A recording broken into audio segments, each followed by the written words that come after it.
I'm very optimistic on Bitcoin. I own Bitcoin. I'm going to buy more Bitcoin. I also have Ethereum. I have no Dogecoin. To me, that's different. That's a mania. You see, China has not liked Bitcoin forever. In 2013, they said, don't buy Bitcoin. 2014, they said, don't buy Bitcoin. 2015, they said, don't buy Bitcoin. And 2016, I think they said, don't buy Ethereum. So when the press comes out and says the reason Bitcoin crashed is because China trashed it. Well, they've always trashed it. That's not the reason it's crashing. So there's three kinds of people in the world when it comes to money. There's an investor, a trader, and a speculator. I am an investor. So the moment I started buying Bitcoin, I wasn't a trader. A trader is somebody who's going to buy it and sell it.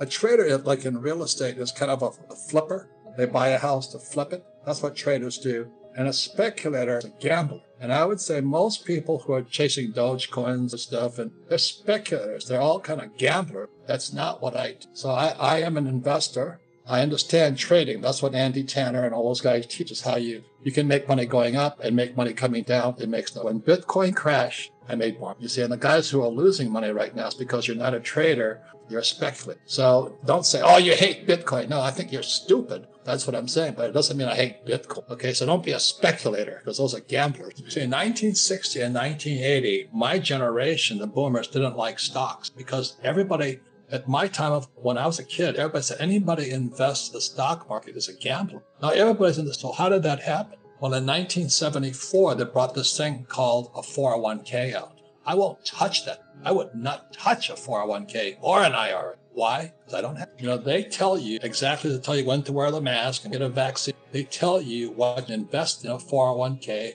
So today you have my generation, the boomers. They're hanging on by a thread due to historical events coming in. So now the stock market is at an all-time high. It's nuts. And the reason it's all-time high is because our CEOs are borrowing money from the Treasury to repurchase their own stocks. So we don't have a real economy. We don't have a real stock market. And the U.S., the Fed is greatly in debt. The U.S. is greatly in debt.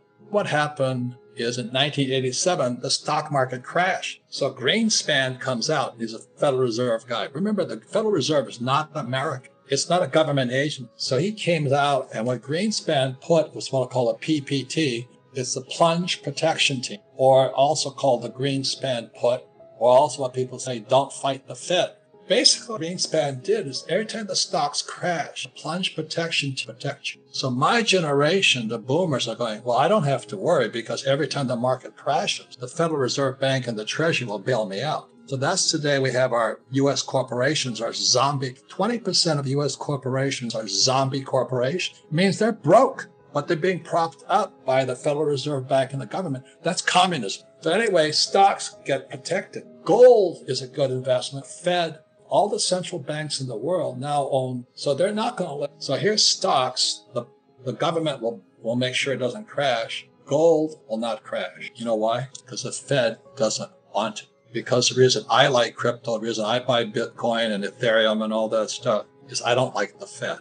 When I talk to most of the young guys, they don't like the Fed either. But the problem is, and this is why you've got to be smart, is that the Fed wants to take this out. The European Central Bank, the ECB, wants to take it out. The Bank of Japan wants to take it out. The Bank of China wants to. So that's why all you crypto guys, you got to be smarter too. We're going into one of the roughest periods of humanity. And the problem is, from my perspective, is the dollar. And so if you understand the dollar, U.S. dollar versus the loonie, it was created in 1913, but so was the tax department. So what they're going to do, we have so much debt today, they're going to have to keep printing. But every time they do that, it creates more poverty. The system is failing. So we're going to have more homelessness, more unemployment, and the government has to print more money.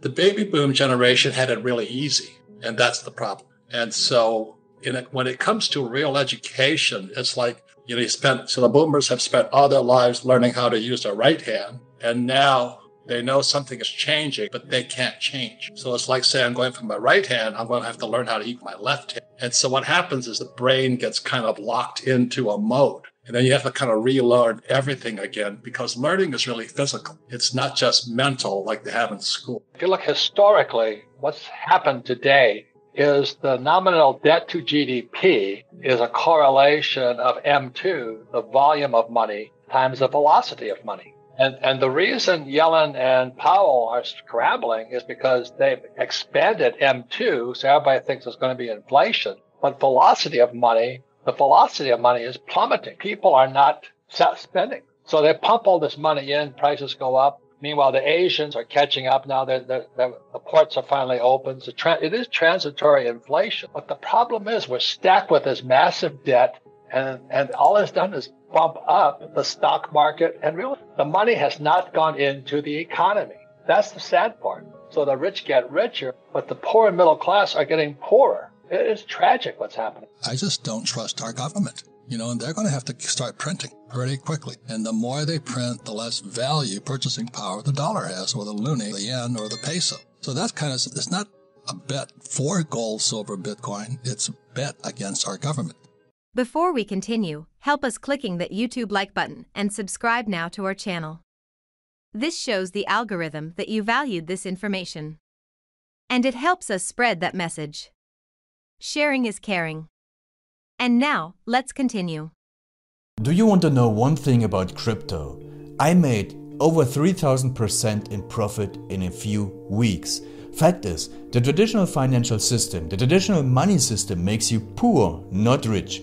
If you want to earn $500,000, $1 million, you have to wait until you're 50, 60, 70 in the traditional financial system, and you probably will still be broke. And you will be old. This is not a sexy combination, as you can imagine. But the question is, how can you start in crypto and make these profits? Where to invest? Where to start? My name is Gunnar and I'm from Germany, as you can hear, and things are a little bit different in Germany. More about that later on.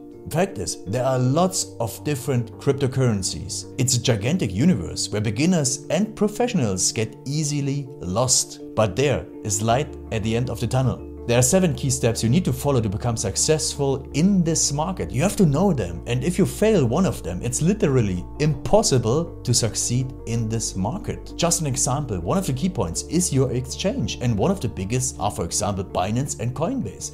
These are trusted and well-established exchanges, but, and this is a big but, you won't find the super profitable coins on those exchanges. The unknown super profitable coins that get gigantic profits are not traded on those kind of exchanges. They are traded on much smaller insider platforms that are barely known. And I can tell you what those super secret exchanges are and why they are so profitable. And another super important thing are the right information sources. The point is, the internet is gigantic. There are hundreds and hundreds of YouTube channels, blogs, pages, and much more. And there are also market makers and influencers. For example, Elon Musk, he is not a crypto guy, but the moment he recommended Dogecoin, it went through the roof, to the moon, so to say. But why did he recommend it?